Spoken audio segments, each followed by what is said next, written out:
Good morning, everybody. This is Stacy Heisman, and I am here for GI Jobs. And my interview today her name is Ashley Dohe, and she's in Cheyenne, Wyoming. And we are talking to her today about her successful transition from the Air Force to the civilian world. As you can tell, she worked for Black Hills Energy, and we're going to find out how she got there. So good morning, Ashley. How are you? Good morning. I'm great. Thank you. Well, it's so great that you could join me this morning. I wanted to talk to you a little bit about your background and how you transitioned so successfully from what you did in the Air Force to working in the energy field.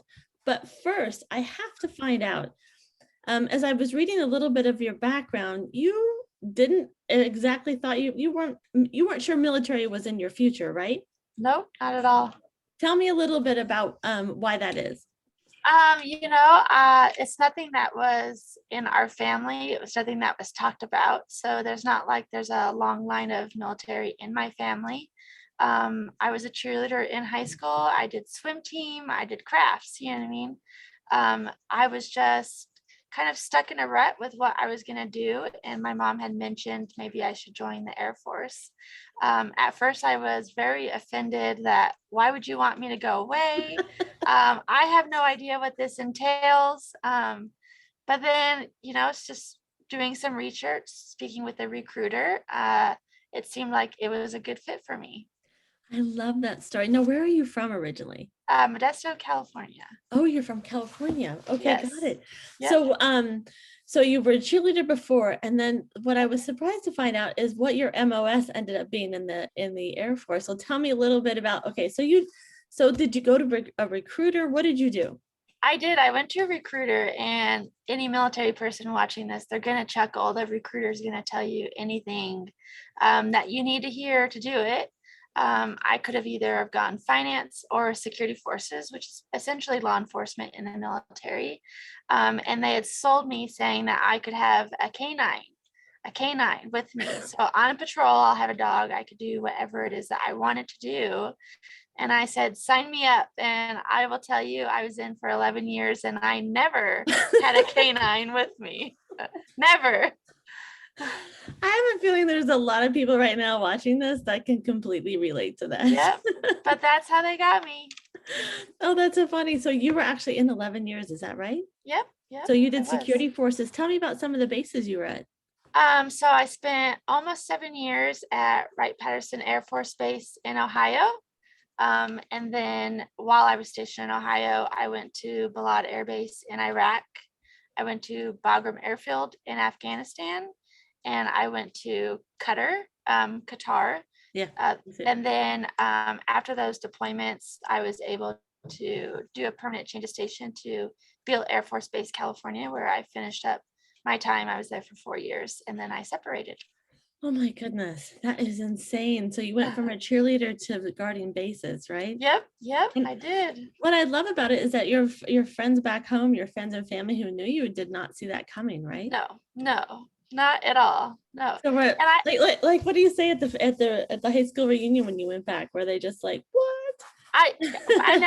I never got the opportunity to go to a reunion. Okay. When I had first joined, 9/11 had just happened. Okay. The deployments were picking up overseas from a 3-month tour to a 6-month tour, but security forces were kind of the grunts of the Air Force. So whereas most AFSCs, most careers in the Air Force, they didn't deploy as much. But we, as security forces, we are the base defense. We're the first line of defense for the Air Force base. We were doing 7-8 months overseas. So that turnaround from a deployment to your home station back to a deployment, there was not a lot of free time in that transition to a wartime mission, basically. Sure, that makes sense. Well, okay, so now you've served 11 years. You met your husband, right? And you've settled down in Cheyenne, Wyoming. Tell me how you transitioned. Tell me about your transition. What was it like to transition from security forces into the civilian world? It's a funny story because just as people were shocked that I was a cheerleader going to be a cop in the Air Force, when I was separating just before that, I had received NCO of the Year. That's non-commissioned officer of the year. And that's a big thing as a female in a male-dominated career field. You have to have tough skin. That's something that you hear through your whole career. You had to show your confidence in your job, you know what I mean, the authority. And so when I was separating, which kind of came out of nowhere, I decided to go to beauty school. So now my counterparts in the military were like, wait, you're going to do hair? And I said, yeah, that's what I'm going to do. And so I went to Denver, Aveda Institute. And I will say going to beauty school was harder than joining the Air Force because as a woman, a grown woman with a family and bills and past experiences, going to a beauty school where some of these girls were fresh out of high school, having boyfriend problems, being compassionate towards their issues and trying to make it not as big as they were making it, that was a hard transition. Mellowing down my roughness for them, that was hard. Oh my gosh, what a left turn. But I can tell Yes. you, just as another female, I can completely see that as an Yep. older, I'm an older person as well. So Right. I could definitely see trying to dig deep for that empathy and trying to Yes. relate and try to, that's part of the other process too. When you think about it, is transitioning to a career field that has your peers in it, right? Right. So that's Right. really tough too. I mean, Right. we're not all the same mold, as you've No, broken it multiple times, that's right. Ashley. Yep. Okay, so tell me, so okay, you went to Aveda, which by the way is fantastic. I love It Aveda is. salons. Thank you. So I give you props there, but tell me a little bit about how did you get to the energy field? So, while I had separated and I was going to school and I was working in a salon, my husband was still active duty at the time. And so we were stationed in Oklahoma. He did a tour to Korea. And so that we were able to kind of pick where we wanted to go. And Cheyenne, Wyoming was on the top of the list since we have family here. We knew that this would be his last assignment, so we wanted our family to be able to grow up with family around, since that was something that we didn't really get for our young adult life. And so knowing that we were going to settle down here, I knew that I could look for something that was more serious that I can grow up with and basically retire from.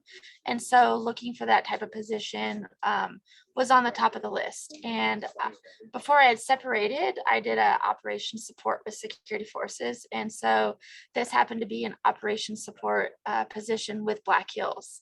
So I missed my atmosphere in the military. I missed that purpose. I missed that cohesiveness. So seeing that job title open up for Black Hills, I was really, really excited. And I'm pretty sure that I portrayed that at my interview. And here I am working for Black Hills, living my best life. I love your story. Probably, I mean, I've interviewed dozens and dozens and dozens of transition veterans, and I will tell you, yours is probably one of my favorite because Thank it's you. so relatable. That's the Thank part that I just you. love so much, that it's so atypical yet very relatable. So, Yes. okay, so what would you say to other, we're just going to speak right now, other female, let's talk about the female vet, because I think that Okay. there's a niche there that maybe sometimes is glossed over Right. because we don't want to stand out, but we want Right. to be able to, there's specific challenges that female veterans have. They Tell do. me, what would you say to a fellow female veteran transitioning out right now? I tell my coworkers a lot, the military, they breed you to be so independent and so thick-skinned. And it is about you and building yourself up and what you can do for the Air Force. And I'm not saying that is a wrong way to think, but when you transition into a civilian world where they're not so about you and how what you're going to do for it's what can you do for the company. And so transitioning to Black Hills, I've never had so many supportive coworkers that want to build me up as much as I want to build them up. Black Hills is very big about supporting females in the workforce and growing your careers and being just as good as you want yourself to be. So I would say keep that open mind, keep your confidence, um, absorb the love they're going to give you. Don't push it away that you're used to maybe pushing that away, absorb it and grow with it. I'm a way better person than I've ever been, and I do owe that to Black Hills. There were things within the company that they support that I was kind of standoffish about because it was nothing that I was used to, and now I want to do everything that I just got nominated to be a mentor for some women for the whole next year. Like me, I get to be a mentor for women. You know what I mean? Like that's exciting. That's exciting stuff that I never would have thought I would come to this. I think those who are listening, including myself, think that's exactly what you were meant to do, to be Yep. honest with you. Yeah. After story, you just kind of lead your own way. And I think that is amazing. So anyways, I like I said, I just love this interview. I love everything about your story. I think it's great. But when I had mentioned we interviewed before, you talked about why the energy field is maybe kind of something you think vets should look into. Why is Yes. that? Yeah, tell me a little bit about why you think energy is the future. In the military, you are as security forces, but in general, we all play a part in the protection of assets, making the world a better place. And you can't, as for me, I was very close-minded as, well, what are civilians offering? You know what I mean? Amazon, like what's that doing for the world? And so working for Black Hills and the importance of energy, electricity and gas, and what those two resources are doing to keep this. The Air Force would not be anything without gas and electricity. Do you know what I mean? So knowing that we play a part in saving lives, providing that energy to shoot those nukes, the gas for the planes, you know what I mean? Like we're playing a part of that. And so having that same importance and big picture mission, I think veterans would really need to consider working for the energy department. That's interesting you say that, because I do think that there's a sense of public service, Right. being able, and people don't really think of the energy industry as like Right. a public service, but it certainly is a public utility. Like, I think that would certainly check a box for veterans wanting to still do their Right. service in some way, Right. right? Yep. So I really like the way you put that. Well, Ashley, this has been fascinating. I love, again, it's one of my favorite stories. I've been doing this for a long time, and I have to tell you, I was just tickled to do yours because it just spoke right Thank to you me. so much. Keep Thank breaking the you. mold, girl. I can't wait Thank to you, see how good Stacy. I can't wait to see you in 10 years. You're going to be running for president or something, I feel like. Yeah, wouldn't that be something? Wouldn't that be amazing? Yes. All right, Ashley, thank you very much for your time. Good luck to you. Again, my favorite cheerleader on the planet is you at this point. So Thank you, very much. Stacy. From GI Jobs, Ashley Dohe in Cheyenne, Montana, and I am Cheyenne, Wyoming. Sorry, there we go again, right? From Yep. Cheyenne, Wyoming of Black Hills Energy, and I'm Stacy Heisman from GI Jobs. We will see you next time. Thank you, Bye. Stacy. Thank you.